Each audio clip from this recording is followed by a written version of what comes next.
नमस्कार, आप देख रहे हैं दूरदर्शन किसान। कोविड-19 महामारी के खिलाफ लड़ाई में किसान उपयोगी जरूरी जानकारियों के साथ इस खास कार्यक्रम आत्मनिर्भर भारत में आप सभी का स्वागत।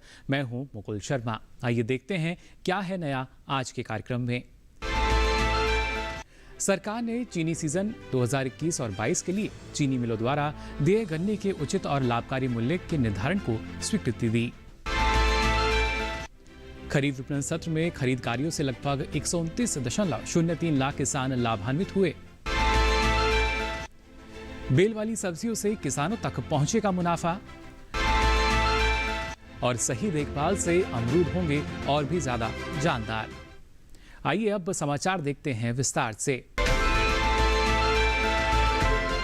सरकार ने चीनी सीजन 2021 और 22 के लिए चीनी मिलों द्वारा देय गन्ने के उचित और लाभकारी मूल्य के निर्धारण को स्वीकृति दी है।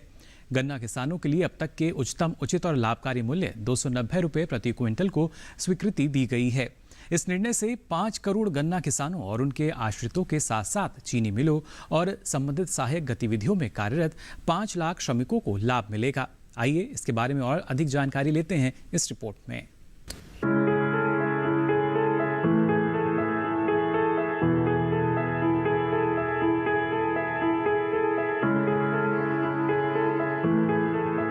भारत सरकार ने गन्ना किसानों और चीनी मिलों से जुड़े व्यापारियों के अहम कदम उठाए हैं, जिसके तहत प्रधानमंत्री श्री नरेंद्र मोदी की अध्यक्षता में आर्थिक मामलों की मंत्रिमंडलीय समिति ने चीनी सीजन 2021-22 के लिए गन्ने के उचित और लाभकारी मूल्य 290 रुपये प्रति क्विंटल को स्वीकृति दे दी है।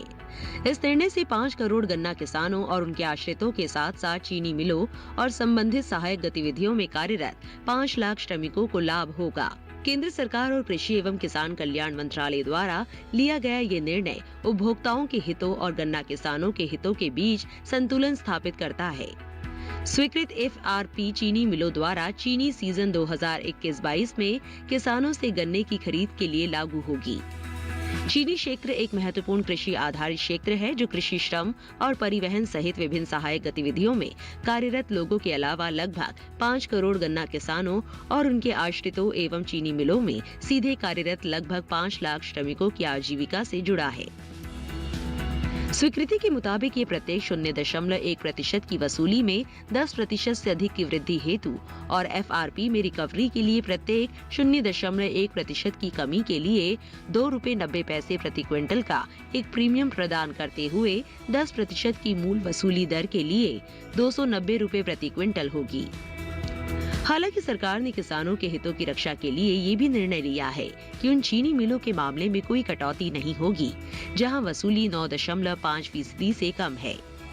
ऐसे किसानों को गन्ने के लिए वर्तमान चीनी सीजन 2020-21 में 270 रुपये 75 पैसे प्रति क्विंटल के स्थान पर आगामी चीनी सीजन 2021-22 में लागत 100 से 87.1% अधिक है।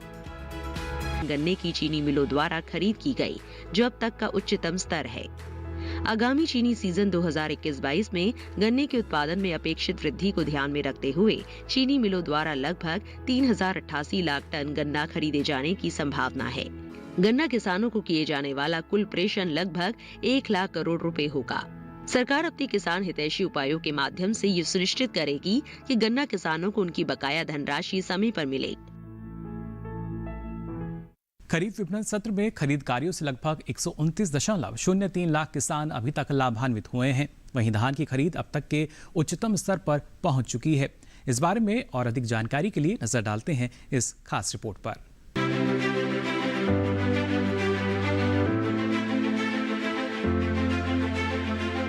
धान की खरीद खरीफ विपणन सत्र 2019-20 में पिछले उच्च स्तर 773,45,000 मीट्रिक टन को पार करते हुए अब तक के उच्चतम स्तर पर पहुंच चुकी है। लगभग 129,03,000 किसान मौजूदा खरीफ विपणन सत्र में MSP मूल्यों पर हुए खरीद कार्यों से लाभान्वित हो चुके हैं और उन्हें 1,64,951 करोड़ 77 लाख रुपए का भुगतान किया जा चुका है। वर्तमान खरीफ 2020-21 में धान की खरीद इसकी बिक्री वाले राज्यों में सुचारू रूप से जारी है। 23 अगस्त 2021 तक 873,68,000 मीट्रिक टन से अधिक धान का क्रय किया जा चुका है। इसमें खरीफ फसल का 707,69,000 मीट्रिक टन और रबी फसल का 165,99,000 मीट्रिक टन धान शामिल है। जबकि पिछले वर्ष की इसी समान अवधि में 763,01,000 मीट्रिक टन धान खरीदा गया था। गेहूं की खरीद का कार्य वर्तमान रबी विपणन सत्र 2021-22 के लिए इसकी खरीद वाले राज्यों में पूरी हो चुकी है। 18 अगस्त 2021 तक 433,44,000 मीट्रिक टन गेहूं की खरीद की गई थी, जबकि पिछले साल की इसी समान अवधि में 389,93,000 मीट्रिक टन गेहूं खरीदा गया था। लगभग 49,20,000 किसान मौजूदा रबी विपणन सत्र में एमएसपी मूल्यों पर हुए खरीद कार्यों से लाभान्वित हो चुके हैं और उन्हें 85,603 करोड़ 57 लाख रुपए का भुगतान किया जा चुका है। प्रदेशों से मिले प्रस्ताव के आधार पर तमिलनाडु, कर्नाटक, महाराष्ट्र, तेलंगाना, गुजरात, हरियाणा, मध्य प्रदेश, उत्तर प्रदेश, ओडिशा, राजस्थान और आंध्र प्रदेश जैसे राज्यों से खरीफ विपणन सत्र 2020-21 एवं रबी विपणन सत्र 2021 तक तथा ग्रीष्म सत्र 2021 के लिए मूल्य समर्थन योजना के तहत 109,58,000 मीट्रिक टन दलहन और तिलहन की खरीद को भी मंजूरी प्रदान की गई। खरीफ 2020-21 और रबी 2021 तक तथा ग्रीष्म सत्र 2021 के तहत 23 अगस्त 2021 तक सरकार द्वारा अपनी नोडल एजेंसियों के माध्यम से 11,91,926.47 मीट्रिक टन मूंग, उड़द, अरहर, चना, मसूर, मूंगफली की फली, सूरजमुखी के बीज, सरसों के बीज और सोयाबीन की खरीद एमएसपी मूल्यों पर की गई है। और इसी के साथ ही यहाँ वक्त हो चला एक छोटे से ब्रेक का। जल्द हाजिर होंगे, आप बने रहिए दूरदर्शन किसान पर। कोरोना वायरस के खतरे से बचते हुए फसल की कटाई, बिक्री, खरीद, नई फसल की जुताई और बुआई सुरक्षित हो सकती है अगर हम लगातार हाथों को साबुन और साफ पानी से नियमित अंतराल पर धोते रहें। नाक, मुंह को मास्क, गमछे या कपड़े से ढक कर रखें। आंख, कान, नाक, मुंह न छुएं। आपस में 2 गज की दूरी बनाए रखें।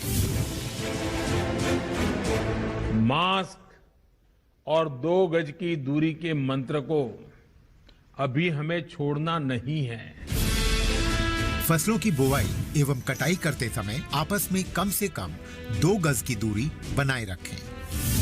फसल की कटाई करने के बाद छोटे छोटे ढेरों में इकट्ठा करें। कृषि के औजारों की समय समय पर सफाई करें। एक दूसरे के साथ औजारों की अदला बदली न करें। श्रमिकों के शौचालयों और हाथ धोने की जगह की ठीक से सफाई जरूरी है। बुआई, कटाई एवं मड़ाई के दौरान इस बात का ध्यान रखें कि इन स्थानों के आसपास कोई थूके नहीं। कंबाइन, हार्वेस्टर, थ्रेशर, जुताई और बुआई की मशीनों को इस्तेमाल से पहले साफ करें। मशीनों के इस्तेमाल से पहले और इस्तेमाल के बाद हाथ साबुन से साफ करें। वाहनों, बोरियों, थैलियों और पैकिंग के दूसरे सामान की साफ सफाई पर भी खास ध्यान दें। खरीद केंद्र पर आने से पहले किसानों एवं श्रमिकों की जांच। खरीद केंद्रों पर भीड़ न लगाएं एवं किसानों को बारी बारी से बुलाएं। गोदामों पर खरीदी हुई फसल को लेने में शीघ्रता करें ताकि किसानों एवं श्रमिकों को रुकना ना पड़े। कोरोना के खतरे से बचाव और अधिक जानकारी के लिए आरोग्य सेतु ऐप डाउनलोड करें।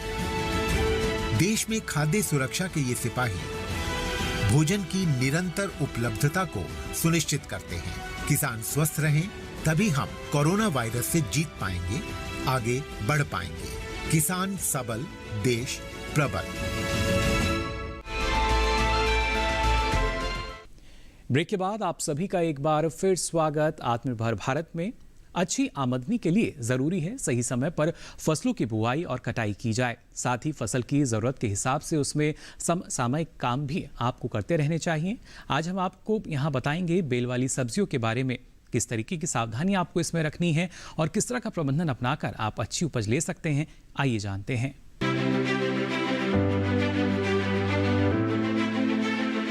बेल वाली सब्जियों में तोरई, कद्दू, लौकी, तरबूज, खरबूजा, खीरा और ककड़ी आते हैं। अगर आप इन सब्जियों की खेती करना चाहते हैं तो इनकी बुआई के समय का ध्यान जरूर रखें, यानी फसल की बुआई समय से करें। इन फसलों की बुआई के लिए अच्छी तरह से पलेवा करके खेत तैयार करने चाहिए। बुआई के लिए जरूरी सस्य क्रियाओं को अपनाएं। बुआई से पहले बीजों को उपचारित जरूर करें। करेले की उन्नत किस्मों में आप पूसा संकर 1, पूसा संकर 2 और पूसा विशेष लगा सकते हैं। इनकी बुआई के लिए 5 से 6 किलोग्राम बीज प्रति हेक्टेयर की दर से काफी रहते हैं। बेल वाली सब्जियों में इस समय प्रति हेक्टेयर 25 किलो नाइट्रोजन या 54 किलो यूरिया को 2 भागों में बांटकर बुआई के 30 से और 45 दिनों बाद टॉप ड्रेसिंग करें। बेल वाली सब्जियों में मचान बनाकर उस पर बेल चढ़ाने से उपज अच्छी होती है और फल भी स्वस्थ रहते हैं। सभी सब्जियों में जल निकास की व्यवस्था करें। पूसा संकर 3 लौकी की बुआई आप इस महीने कर सकते हैं। लौकी की इस किस्म की तुड़ाई 50 से 55 दिनों में शुरू हो जाती है। बेल वाली सब्जियों को कीटों से बचाना भी जरूरी है। खीरा और अन्य सब्जियों में फल छेदक कीटों का हमला होने का खतरा बना रहता है। ऐसे में आप कृषि विशेषज्ञों की सलाह से उचित दवाओं का छिड़काव कर सकते हैं, लेकिन दवा छिड़कने के 1 सप्ताह बाद ही फल तोड़ें और सब्जियों को अच्छी तरह से धोएं। अगर आप सही समय पर बेल वाली सब्जियों की बुआई करके उनकी उचित देखभाल कर समय से तुड़ाई करेंगे तो अच्छा मुनाफा कमा सकते हैं। तो ये तो बात हुई बेल वाली सब्जियों के बारे में। साथ ही जो किसान अमरूद की खेती करते हैं उसकी अच्छी पैदावार लेने के लिए भी ज़रूरी है कि हम फसल की अच्छी तरीके से देखभाल करें। और इस मौसम में अमरूद की देखरेख के लिए किसानों को कौन कौन से कार्य करने होंगे, आइए जान लेते हैं इस रिपोर्ट में।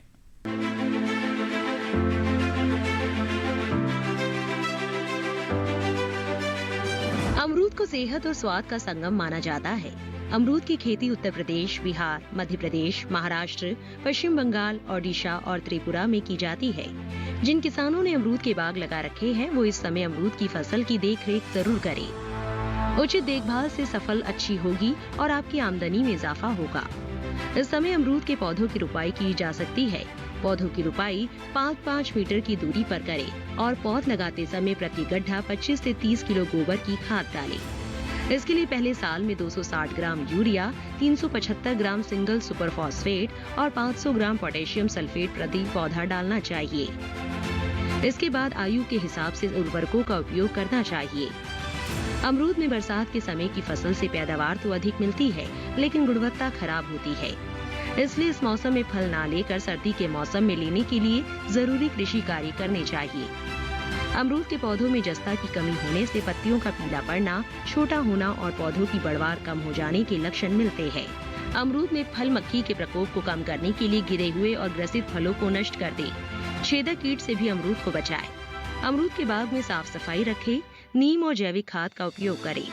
इस तरह अमरूद की उचित देखभाल करके आप अच्छी उपज ले सकते हैं। इसी के साथ ही यहाँ वक्त हो चला एक और छोटे से ब्रेक का। जल्द हाजिर होंगे, आप बने रहिए दूरदर्शन किसान पर।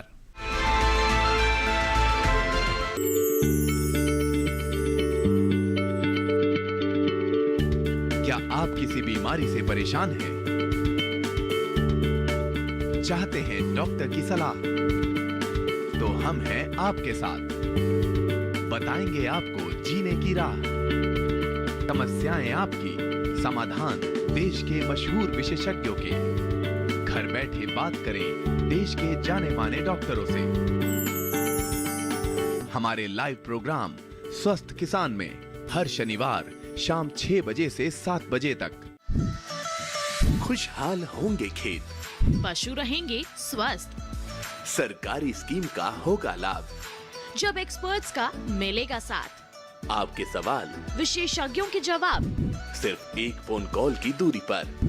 देखिए किसानों का अपना प्रोग्राम हेलो किसान, सोमवार से शुक्रवार शाम 6 बजे से सिर्फ दूरदर्शन किसान पर। ब्रेक के बाद आप सभी का एक बार फिर स्वागत आत्मनिर्भर भारत में। अब आइए बात करते हैं मक्का की खेती की। जी हाँ, जिसकी गिनती तेजी से लोकप्रिय हो चुकी फसलों में होती है। अन्य फसलों की तुलना में मक्का कम समय में पकने और अधिक पैदावार देने वाली फसल है। अगर किसान थोड़े ध्यान से और आज की तकनीकी के अनुसार खेती करें तो इस फसल की अधिक पैदावार और उसके साथ ही अच्छा मुनाफा भी ले सकते हैं। लेकिन इसके लिए आपको किन किन बातों का ख्याल रखना होगा, जानते हैं इस रिपोर्ट में।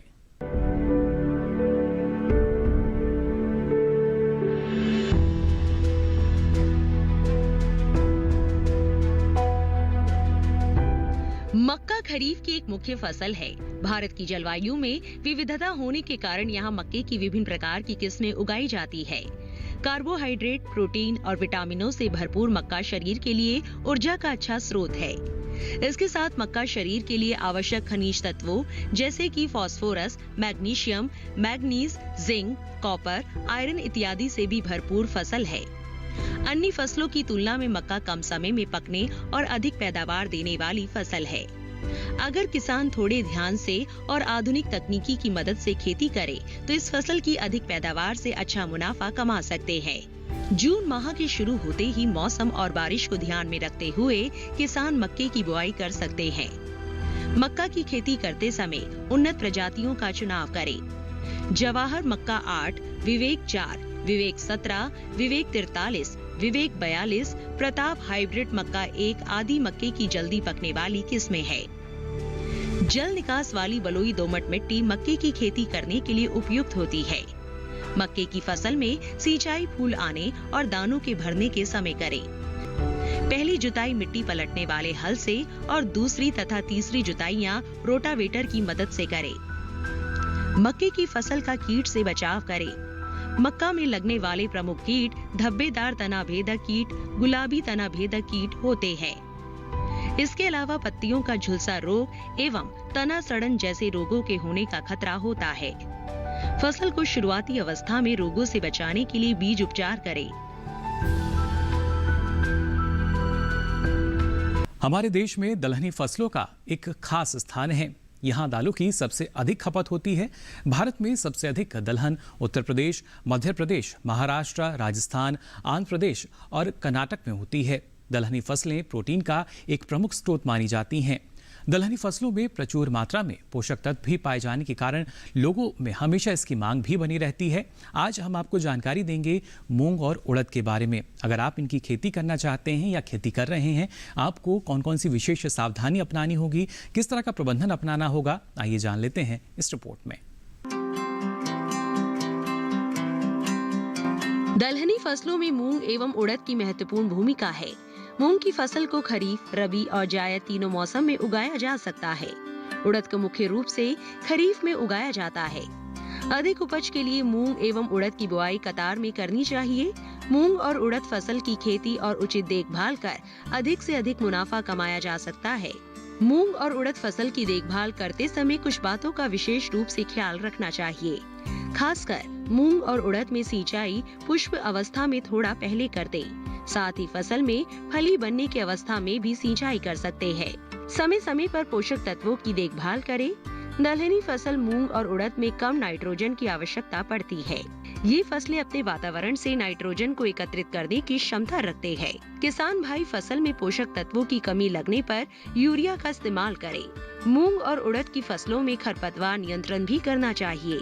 हाथों से ही फसलों में निराई गुड़ाई करें। अगर बात करें कीटों की, तो बरसात के समय दलहनी फसलों में पीला मोजेक वायरस का खतरा रहता है। फली बनने की अवस्था में इसका प्रकोप अधिक दिखाई देता है। ये सफेद मक्खी नामक कीट द्वारा फैलता है। ऐसे में इमिडाक्लोप्रिड के इस्तेमाल से इसको फैलाने वाले कीट को मार सकते हैं। इसके अलावा अभी के समय देश के ज्यादातर हिस्सों में लगातार बारिश हो रही है। बारिश का पानी खेतों में लगे मूंग और उड़द की फसलों को नुकसान पहुंचा सकता है। ऐसे में अधिक वर्षा वाले इलाकों में जल निकासी का उचित व्यवस्था करें ताकि फसलों को नुकसान न पहुंचे।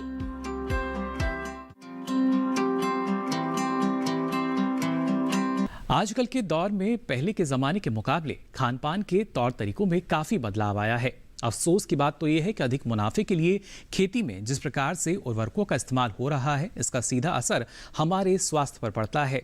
ऐसी परिस्थिति में बदलाव लाने और फसल के अच्छी उपज के लिए जो देसी बीज हैं, इनके इस्तेमाल पर जोर देने की आवश्यकता है। इसके लिए आज हम आपको दिखाने जा रहे हैं पद्मश्री पुरस्कार से सम्मानित महिला किसान राहीबाई सोमा पोपारे जी की कहानी, जिन्होंने कृषि क्षेत्र में अपना अतुलनीय योगदान दिया। किस तरीके से एक बदलाव की ब्यार जो है इनकी वजह से कृषि क्षेत्र में नजर आ रही है और कैसे ये दूसरे किसानों के लिए प्रेरणा स्रोत बनी, आइए देखते हैं इस रिपोर्ट में। बीज माता के नाम से मशहूर महाराष्ट्र की राहीबाई सोमा पोपेरे को देसी बीजों के संरक्षण के लिए भारत सरकार ने पद्मश्री पुरस्कार से नवाजा है। जिला कुंभालने के अंबेडकर नगर की रहने वाली राहीबाई ने अपने कच्चे घर में बीज बैंक बना रखा है। उनके पास दाल, मोटे अनाज और तिलहन के पुराने देसी बीजों के भंडार हैं। वे संस्थाओं की मदद से इसे किसानों को देती हैं। कुंभालने जिले की गिनती महाराष्ट्र के अति पिछड़े जिलों में होती है। राहीबाई यहाँ के किसानों को बिना किसी रसायन के प्रयोग की खेती सिखाती हैं और उन्हें पुराने बीजों से होने वाले फायदों के बारे में बताती हैं। उनका मानना है कि देसी बीजों से ही किसानों का भला हो सकता है, क्योंकि इसके लिए बस हवा और पानी की जरूरत होती है। वे अभी 35,000 किसानों के साथ काम करती हैं और इनके सहेजे गए बीजों से 32 फसलों की खेती हो रही है। उन्होंने बताया, 20 साल पहले जब मैंने पुराने बीजों को सहेजना शुरू किया था, तब मेरे घर वाले मेरे ऊपर हंस रहे थे, लेकिन मैंने घर से मना कर दिया था कि बाजारों से मिलने वाले हाइब्रिड बीज से हम खेती नहीं करेंगे और न ही उस फसल को खाएंगे। 12 साल की उम्र में मेरी शादी हो गई थी। मैं कभी स्कूल नहीं गई, लेकिन खेती के नए तरीके सीखना चाहती थी। शुरू में सब्जियों की खेती पुराने बीजों से शुरू की। तब लोग कहते थे इससे कुछ पैदा नहीं होगा। राहीबाई पुरानी पद्धति और तकनीकी को ध्यान में रखकर जैविक खेती को एक नया आयाम दे रही हैं। इन्होंने 50 एकड़ से भी ज्यादा भू संरक्षण कर उसमें कई तरह की सब्जियां और धान उगाने का काम किया है। राहीबाई सीड बैंक में पके हुए बीजों को सुरक्षित रखती हैं। ये बीज किसानों को कम सिंचाई में अच्छी फसल देते हैं। आदिवासी परिवार की महिला जिसने अपनी खेती से पूरे देश का ध्यान अपनी ओर खींचा है। इन्होंने अपने बेमिसाल हौसले के बुनियाद पर अपने ही गांव की 3,500 महिलाओं को खेती से जोड़कर अपने पैरों पर खड़ा करने की ताकत दी है। अपने दुख दर्द भूलकर जिंदगी के इमारत की नींव रची है। राहीबाई सोमा पोपेरे का मानना है, हम जो इतना बीमार हो रहे हैं उसके लिए हमारा जहर युक्त खाना ही जिम्मेदार है। यही कारण है मैंने बीजों के देसी किस्मों पर अधिक जोर दिया और सफलता हासिल की। हम इतना उगा सकते हैं जिससे हमारा काम चल जाएगा, इसलिए हमें खेती की पुरानी पद्धति और देसी बीजों की ओर लौटना होगा। तो आज के लिए हमारे खास कार्यक्रम आत्मनिर्भर भारत में बस इतना ही। आपको बता दें, अब आप आत्मनिर्भर भारत को डीडी किसान के YouTube चैनल पर भी देख सकते हैं। इसके लिए आपकी टीवी स्क्रीन पर जो QR कोड आ रहा है, इसको आप स्कैन कर सकते हैं और फिर ये सारी जानकारी आप YouTube के माध्यम से कभी भी कहीं भी देख सकेंगे। इसके साथ ही इससे पहले जो कार्यक्रम प्रसारित हुए हैं वो भी आप YouTube के माध्यम से देख सकेंगे। तो कृषि और ग्रामीण क्षेत्र से जुड़ी नई नई जानकारियों के साथ फिर होंगे हाजिर। दीजिए इजाजत, नमस्कार।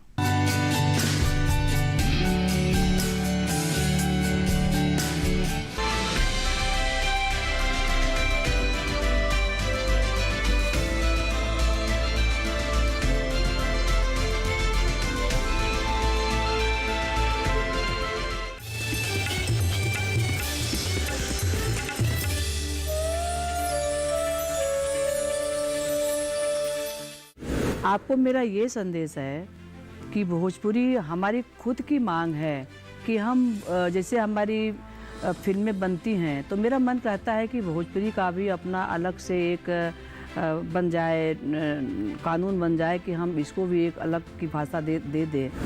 कृष्ण भगवान जी अपनी माता से कहते थे कि अम्मा हमको चंद्रमा चाहिए मुझे, तो कितना अच्छा कहती थी, मैया मोहे चंद्र खिलौना चाहिए, जई हो लोट धरन पे अबही गोद न तेरी आई हूँ। कितना अच्छा बोले, माँ मुझे अगर चंद्रमा नहीं ला के दोगी तो मैं जमीन पे लेटूंगा, तुम्हारी गोद में नहीं आऊँ। कितना अच्छा लग रहा है। इसको हम खड़ी में बोल रहे हैं तो कैसा लगा, और मैंने वैसे बोला तो कितना अच्छा लगा। इसको आप बहुत आगे बढ़ाइए। सांसद होने के नाते इस भोजपुरी को आगे बढ़ाने में जो भी मेरी उपयोगिता होगी मैं जरूर आपका समर्थन करूँगा। देखिए मेरे साथ नेत्री महिला सांसद और उनकी कहानियां सिर्फ डीडी किसान पर।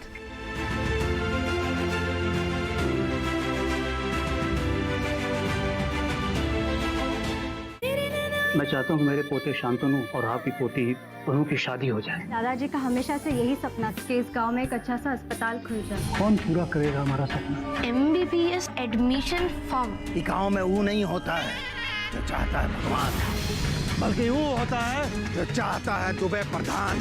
मैं आपको डॉक्टर बनकर ही दिखाऊंगी। इस गांव में एक अच्छा सा अस्पताल खोलूंगी और आपका सपना पूरा करूंगी।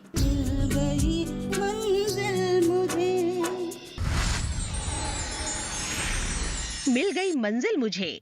देखिए सोमवार से शुक्रवार रात 9:30 पर।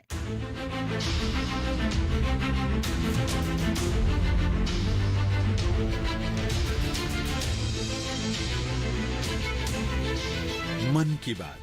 माननीय प्रधानमंत्री श्री नरेंद्र मोदी भारत की जनता से साझा करेंगे अपने मन की बात रविवार 29 अगस्त सुबह 11 बजे। आकाशवाणी के सभी केंद्र सभी चैनल इसे प्रसारित करेंगे एक साथ। साथ ही इसका प्रसारण दूरदर्शन के national news, DD Bharati, DD India, DD Urdu और डीडी किसान चैनल पर भी किया जाएगा।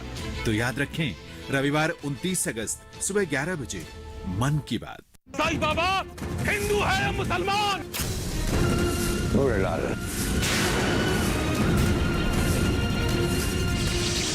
अगर तू काल है तो मैं महाकाल हूं।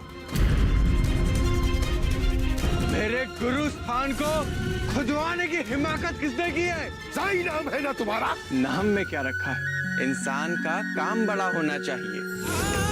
राम जी भला करेंगे।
खुशहाल होंगे खेत, पशु रहेंगे स्वस्थ, सरकारी स्कीम का होगा लाभ, जब एक्सपर्ट्स का मिलेगा साथ, आपके सवाल विशेषज्ञों के जवाब, सिर्फ एक फोन कॉल की दूरी पर।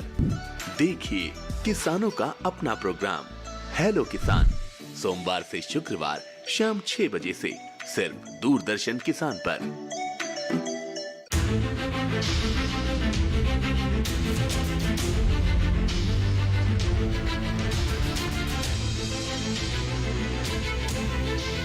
मन की बात। माननीय प्रधानमंत्री श्री नरेंद्र मोदी भारत की जनता से साझा करेंगे अपने मन की बात रविवार 29 अगस्त सुबह 11 बजे। आकाशवाणी के सभी केंद्र सभी चैनल इसे प्रसारित करेंगे एक साथ। साथ ही इसका प्रसारण दूरदर्शन के national news, DD Bharati, DD India, DD Urdu और डीडी किसान चैनल पर भी किया जाएगा।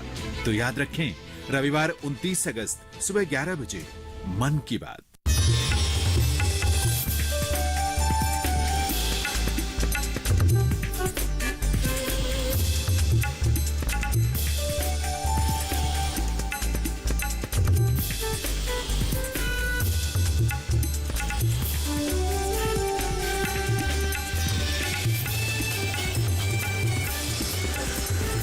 डीडी किसान, बदलते भारत की शान।